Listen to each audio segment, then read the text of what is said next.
Welcome to the Leadership Unveiled, the podcast series that explores the minds and journeys of the pioneering leaders and trailblazers shaking up the business world.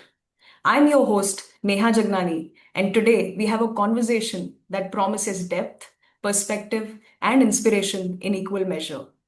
Our guest today is someone who has dedicated his career to building cultures rooted in purpose, connection, and human insight. Welcoming Kaushik Chakraborty. With over 2 decades of diverse experience across global organizations, Kaushik is the Chief People Officer at Savills India and a respected voice in people strategy and organizational development. His career spans role in HR strategy, leadership development, business transformation, and general management across ABN, AMRO, RBS, Max New York Life, ICICI Prudential, Blue Dart, and JLL. Known for his people centric approach, Kaushik has led key initiatives in talent, leadership, CSR, and diversity, shaping cultures that prioritize connection and purpose. A distinguished Toastmaster and one of MTC Global's top 10 thinkers, he brings a blend of strategic depth, communication excellence, and human insight to every conversation. Outside work, he is an avid explorer with a love for the Himalayas, and he lives in Delhi NCR with his family. Kaushik, thank you so much for joining. It's a pleasure having you. Thank you to this podcast. I look forward to an interesting conversation. Thank you so much, Kaushik. Look forward to this exciting podcast today. So, to begin with, my first question, in your view, what truly enables people in any organization to unlock their best potential? Well, I think it's very important that we build a culture of trust within the organization, because that element of trust is a word which is used a lot, but that's something which has to be there, palpable, visible in practice within an organization, and that's something which really gives a very different level of enablement to people, in terms of, if I may use the word empowerment. That's the second thing, that is important. Uh, that makes people to think on their feet. They, a sense of ownership uh, percolates within the organization. People go beyond their call of duty. So I think, it is one is trust. The second is empowerment. Right. Uh, and of course, providing an opportunity of constant learning within the organization and fostering collaboration. I think these are four areas which ensures and enables people within an organization to unlock their best potential. Sure. Thank you so much, Kaushik. All the 4 points beautifully state that how it can create right environment. And actually, if the intent is right, it can transform performances in any organization. So thank you so much. Moving on to my next question, Kaushik. Savills became a great place to work in its first year itself. So I want to know what were those key cultural changes that actually made this happen? Okay, let me just give you a little background in the sense, Savills is a global organization, has been there for almost 170 years now. But the India operation is pretty new in the sense, we started only in 2018. The last full-fledged operation started in 2018 Q4. And we applied for the very first year after completion of our first year's operation in 2019. We applied for Great Place to Work. Sure. Now, luckily, we were registered from 2016 onwards in India, so we were able to apply for it. Now, what makes a great place to work? I think few things, and that, this great place to work, the first year we became a great place to work, and we continue to be a great place to work for all the 6 years of our existence in India. And we have been in top 100 4 times. Now, to me, we were very committed to the fact that we want to create an organization which looks different, which functions differently, compared to our competitors, compared to the other organization within the industry, and of course, outside as well. Right. And we wanted to prioritize a people first philosophy that values empathy, inclusiveness, and a genuine engagement. there was right from the beginning, for example, leadership accessibility was something which, and responsiveness was something which we ensured that is visible again on a daily basis. The way people behave, certain practices, that we brought in, the way we designed our offices. For example, there's not a single cabin within the organization in any of our offices. These are barrier-less offices. I mean, the purpose is that in every possible way, what you're trying to communicate to people within the organization is transparency, accessibility, and of course, through that process, empowerment. I think that's something which we kept on emphasizing and re-emphasizing, giving a purpose to people.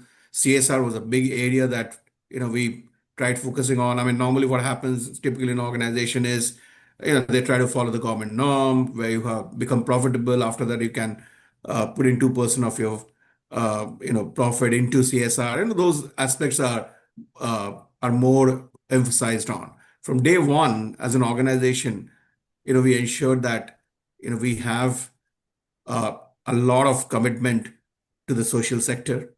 Uh, Inclusiveness was a big area. D&I as a practice was there right from the beginning.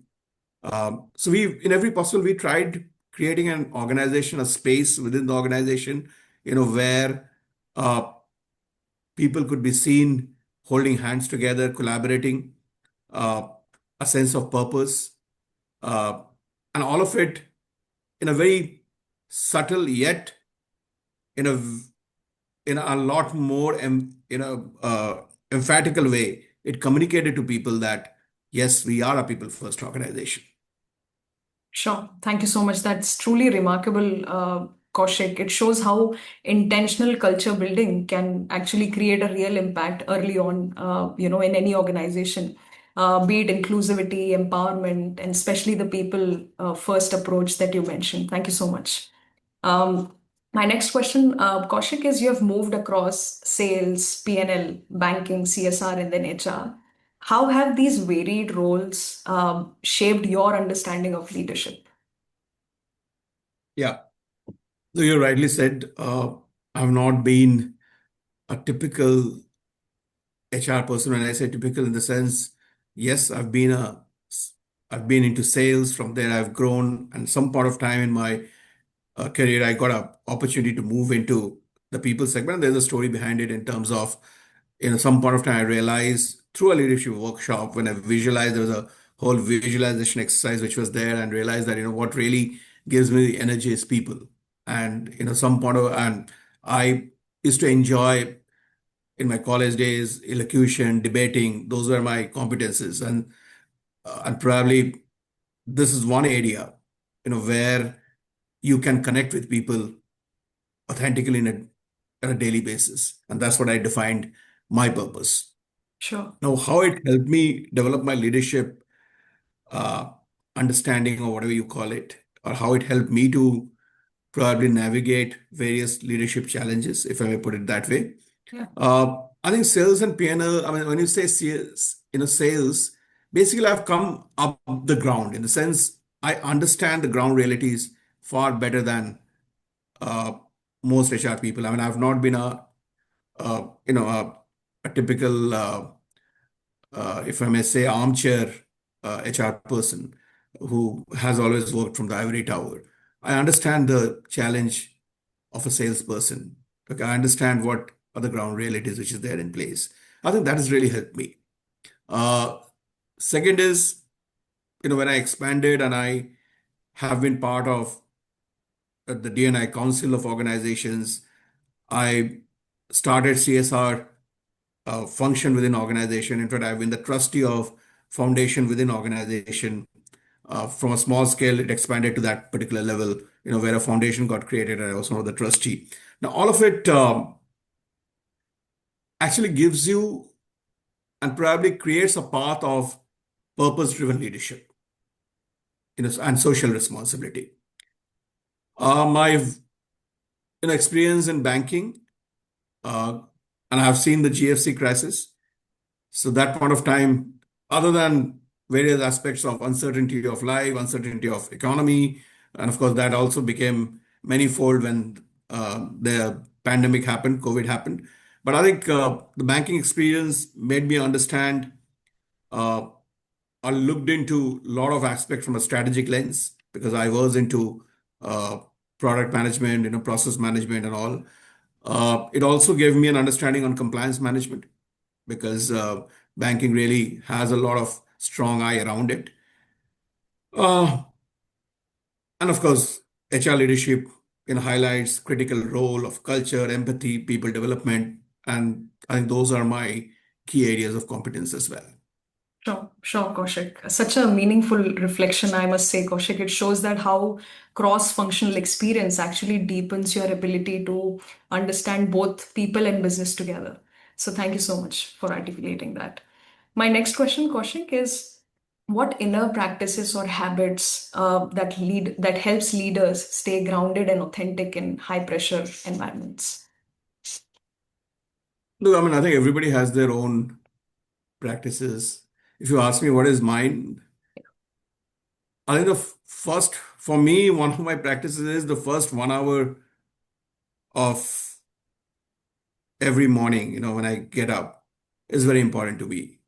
And I'm a regular yoga practitioner. I had my own spiritual journey. I've been involved in various aspects of spiritualism. Advaita as a philosophy has, in some way, has influenced me, and I continue to be a student of that. Uh, but in terms of practices, yes, I think mindfulness, yoga, for example, I think, for example, this year I have not missed my exit few days, my morning yoga practices. To me, these are very important things. So that those works as my anchor and helps me to uh, navigate various challenges far better and creates a very strong power of resilience within me. Sure. So we can safely say that groundedness become the real differentiators when you are in the midst of challenging environments. There is I think so. I mindfulness. think so. I Yeah, think so. Yeah. sure. Thank you so much. So this brings us to the last question for this segment, Kaushik, which is through your global workshops and talks, what have you learned about what truly motivates people? Well, I think from their work, every individual's somewhere deep inside is a purpose they want to live for. Okay, so they need to really feel that it is serving that purpose in their life through the work they are doing. Sure. And they should feel that it's meaningful work they're doing. I think if that element gets answered, then an individual's passion goes to a completely different level. Another area we talk about it, but it is really missing in a lot of organizations. There's a lot of tasking, but when it comes to appreciation, I think that many a times take a backseat. Other than your R&R ceremonies and things like that, uh, you really don't have a space of appreciation. I think that's something which is very, very important. For example, within our organization, we have something called uh, Thank You Thursdays. That's the day when we try and ensure that we thank each other a little more than other days. Okay, but then that creates ignites that element of appreciation within the organization. Uh, I remember long time back, we wanted to start a major CSR campaign, and it got repeated so many times that of that example. Almost 100% of people raised their hand to be part of that particular campaign. Now, everybody wants to contribute. Every human being, for that matter, there is a sense of contribution that everybody has. Everybody wants to contribute to a larger cause. They want to give back. I think an organization should create that space where that contribution can happen. Okay, I think that's really truly a responsibility of an organization. And of course, growth opportunities, learning, those are the elements which uh, truly motivates people to give their best. Sure. So basically, to create an ecosystem where number one, their purpose is being fed, So they know Yeah. that they are after a purpose and it is getting fulfilled. There is appreciation, there is growth opportunities, learning opportunities, and I think that also brings the psychological safety for people to stay Yeah. and motivated to Yeah. do what they are doing. So thank you so much. Incredible takeaways here. So now we are going to switch gears, Kaushik, for a moment and dive into this rapid fire round. This is just an activity Okay. to get to know you a little better. There will be a quick Q&A. So are you ready? Yes, unless there's too many tough questions comes my way. Sure. So let's get started. One word that defines your leadership style. I think compassion. Okay. A belief about people that you strongly hold. Accept people as they are. I Okay. mean, basically, what I normally strongly believe is every individual is capable of delivering what he or she is supposed to deliver. Sure. I think if that belief is there, it makes you hold your people better, and every leader should have the intrinsic value they need to live with. Sure. Sure. Beautifully put. Your go-to mantra on tough days. Let go. And that's the most difficult thing for most people. Sure. One habit that has shaped your success. I think which I mentioned mindful mornings, Sure. Sure. The most, mindfulness, sure. The most underrated skill in today's workplaces. resilience. You Resilience. know, that word has really come up a very strong way post COVID, Right. but is still very underrated. Sure. And the new generation, Gen Z, is really, that's one area they need to really work on. Okay. Resilience is what makes an individual grow within the corporate world. Okay. Sure. A communication tip you wish everyone followed. Mm, listen more, speak less. Okay. A place in the Himalayas that inspires you the most. A specific place you want me to talk about? I think sunrise in Kausani. Okay. Kausani is a place in Kumayu Hills, and Sure. the sunrise in Kausani is most beautiful, and I look forward to Okay. One leadership practice you would never compromise on. deep listening. Okay. A culture myth you wish people would stop repeating. Well, create a culture. That's a word a lot of times used in organizations. I don't think you can create a culture. Culture is not something which is built in boardrooms. It's built in movements, it builds in behaviors, in choices, and you just can't create it. It has to be a everyday moment, through which it should happen. Sure, sure. Truly thought-provoking. The last one, if you weren't in HR, what would you be doing? I really don't know. It's a very difficult question, but maybe if I was not into HR, working in the corporate world, if I've not been a householder, maybe I would have been somewhere in the Himalayas preaching some deep philosophy. Okay, sure. Thank you so much. This brings us to the end of the rapid fire. It was quick, it was sharp. Thank you so much. And also the end of the podcast, Kaushik. Thank you so much for sharing your insights and your perspectives that you brought into this conversation.